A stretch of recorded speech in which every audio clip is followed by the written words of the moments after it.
Hello, this is Josh Belk with the Belk on Business podcast. Today we're going to talk a little bit about the topic of handling disagreements. We put many processes to many things in our lives, from making meals, doing laundry, scheduling workflows inside of our business, product or service development, etc. But I think it may also be helpful to have a process. And I don't mean a kind of a 1, 2, 3, 4 type of a process, but different areas, different ideas we need to kind of bring in to this process of having a conversation with someone when it comes to dealing with a disagreement. Of course, we live in a very hyper-emotional, hyper-politicized society now, to where it seems to be, even from if we look at what's going on within the presidential election, to what's going on culturally within our streets, with a lot of protest and things of that nature, that there's a lot of people talking and criticizing and really kind of attacking people, and there's very little conversation and truly resolving any sort of disagreements or resolving those differences. And so everything has become it's kind of moved into the realm of personal attacks, and I don't know if that's a real healthy way, even in the short term, for us to continue at the society level. And if we allow for that type of emotion to trickle into our personal lives and into our businesses, it will be very, very destructive. So, unlike many areas we do put to a process, handling disagreements can become hyper-emotional, as we tend to stray away from our foundational principles, or even those quote-unquote core values that we say that we ascribe to. Those core values can become aspirational, and instead of a principle that which guides our life. So the value can become aspirational, and anytime a core value is aspirational, our ability to be inspirational, or the ability to make an impact, greatly diminishes. So we should determine beforehand, what are our core values, what are we bringing into this conversation, but I think even more so is handling this disagreement, or even having this conversation, does it fall within my purview, and is there any merit into having the conversation at all? So if it's just simply a conversation that's not going to get us to a point of being able to push the needle, to build a relationship, to improve in the business, to improve in our personal life, but simply just to argue over things that we really aren't going to resolve. For example, we talk about politics. A lot of those political conversations, and we can have those, but bottom line, for the most part, those conversations are not going to push the needle at all as it relates to the macro. So we really need to kind of determine, is this particular conversation within my realm to be able to make an impact or to be able to make a change, and then whether or not there's any merit into having that conversation to begin with.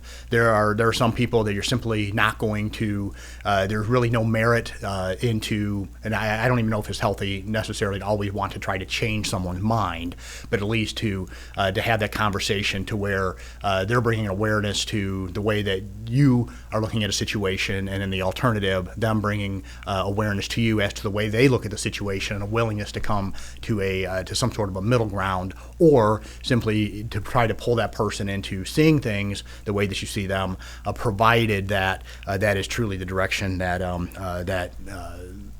whatever that conversation is about is going to help improve the situation. So, point to consider when handling disagreements. I think, first of all, we have to ask ourselves, am I willing to sacrifice a relationship over being right? And of course, there's different phrases that kind of say something similar to this.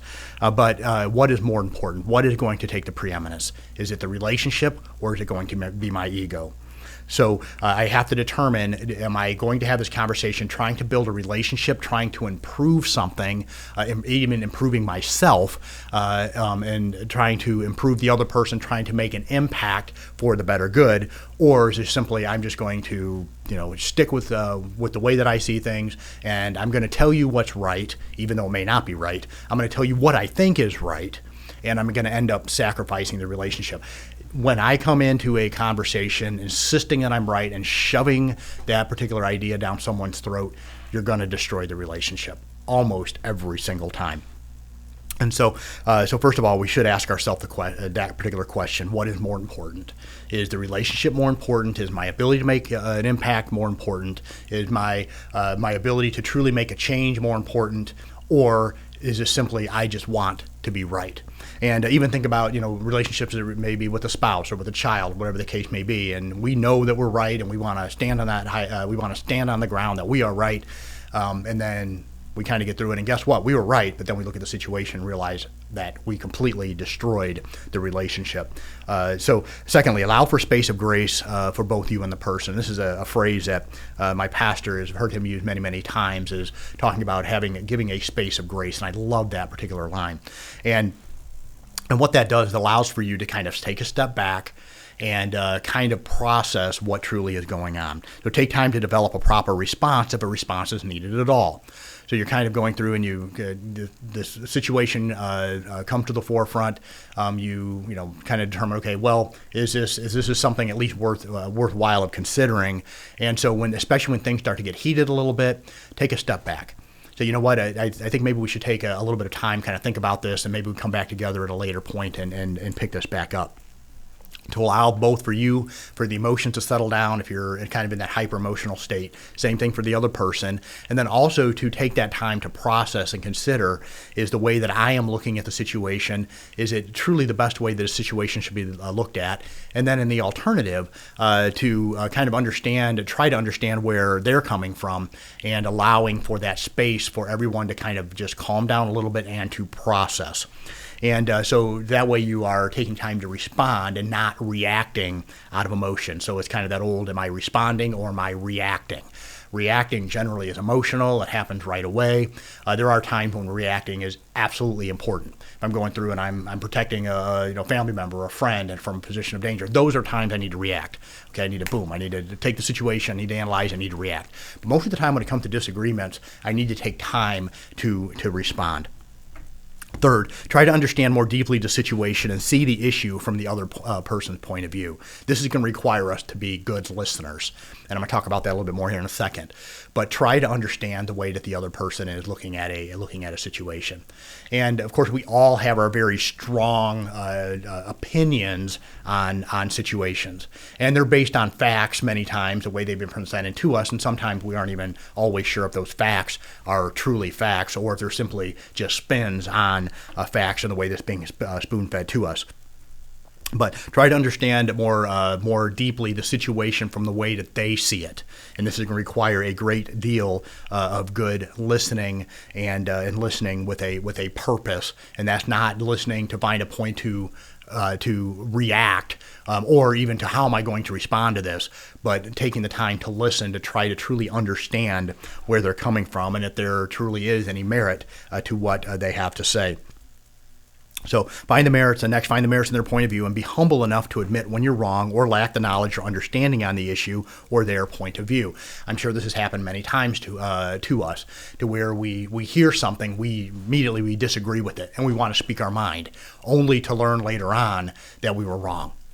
And to later on realize that, if I would have just taken time to listen, taken time to actually look at the facts and kind of work my way through those, I wouldn't have now stuck my foot in my mouth, or I would not have looked like a fool because I spoke out of a position of emotion when I truly did not have all the facts, and when I haven't taken the time to listen to understand the other person's point of view and listen with humility.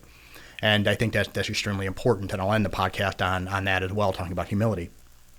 But make a decision that you're going to take the time to listen to the other person, see if there are any merits in their argument, and evaluate whether or not your position truly is right, and whether or not that is the best perspective to have on a situation. Or many times we'll find out they bring something interesting to the conversation, and maybe I should be a little bit more flexible, have some pliability in my perspective on issues.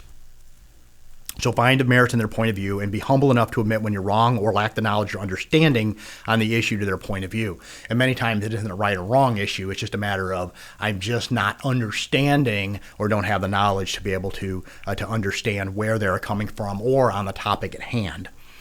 So next, ask good and clarifying questions to understand their point of view, not to corner them into your point of view.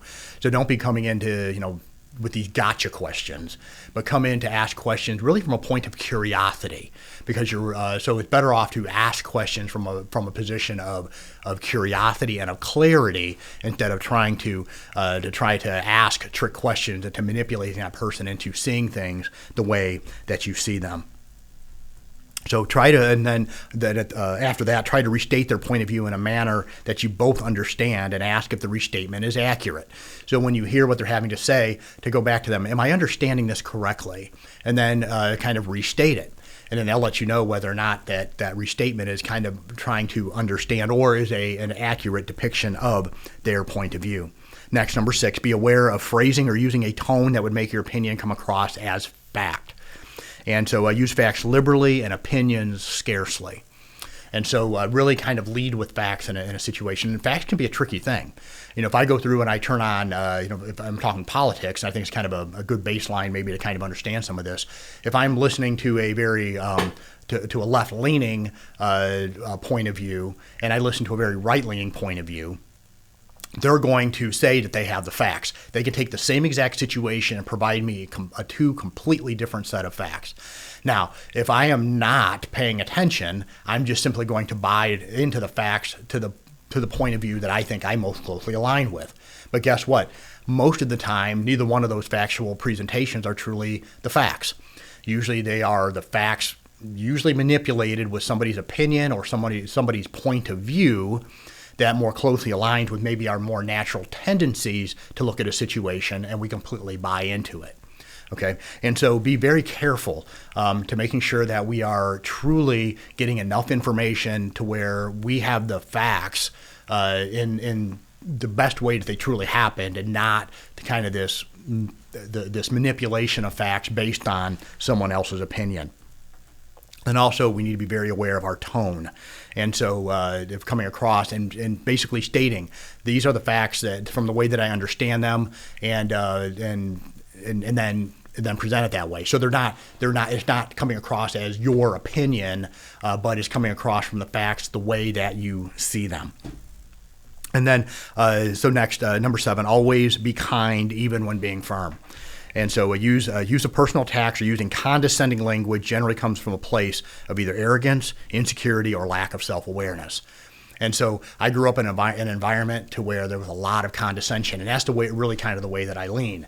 And I love sarcasm and that type of thing. And but understanding if I bring that into a disagreement, and I'm going to end up using a condescending tone. And it's something I have to battle with personally all the time, is to not to be condescending. Anytime that I'm condescending, I am going to completely destroy my ability to make an influence or to make an impact.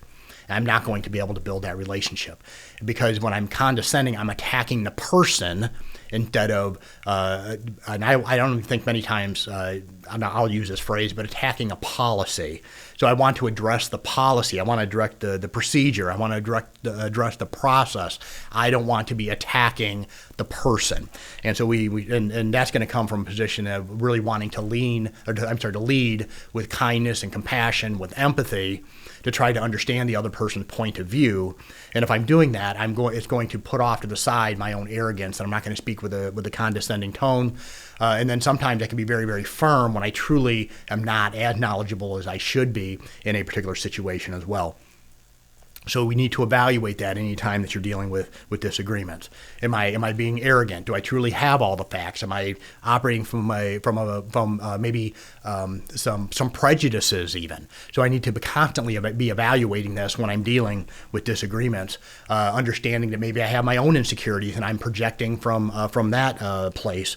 Or I'm just don't have the self-awareness that I need when having this particular conversation. And then lastly, number 8, lead with humility or simply humbly walk away. So either lead with humility or humbly walk away. If you aren't willing to go into the conversation to find a common ground, to try to truly address the situation, admit it, and then humbly walk away. Okay, or if you're in a position to where you're not going to come to a common ground, hopefully you've determined it before you got to this point. But if at any point you know that this person simply just wants to attack, personal attacks, there's going to be no value into having the conversation. Don't let your ego get in the way. Just humbly walk away. So either lead with humility or walk away, But regardless of which way that you do it, always be humble. So finding common ground always requires humility, a willingness to listen, and a willingness to compromise. And I'm not talking about these moral grounds. Okay, sometimes we want to bring morality into our politics, bring morality into our business, these types of things. And there are certain areas to where we need to establish these moral grounds. Okay, but most of the time these disagreements aren't a direct attack in some sort of a moral type of an area. But sometimes we end up elevating morality to the point to where this isn't truly morality. This is simply just a perspective situation, and we need to be a little bit more open-minded as it relates to how we handle those situations. So handling disagreements, ask yourself, am I willing to sacrifice a relationship on the altar of being right? Allow for a space of grace between both you and the person. Third, try to understand more deeply the situation and see the issue from the other person's point of view. Number 4, find the merits in their point of view and be humble enough to admit when you're wrong or when you don't have all the necessary information. Number 5, ask good and clarifying questions. Number 6, be aware of your tone. Number 7, always be kind even when you have to be firm. And then lastly, number 8, lead with humility or humbly walk away. So just a few ideas, a few thoughts on taking into any time that you have to handle any sort of a disagreement. Once again, this is Josh Belk with the Belk on Business podcast. I hope you have a wonderful day. If you haven't considered subscribing, please do so. If you have any comments or feedback, we'd love to hear that as well. Have a wonderful day.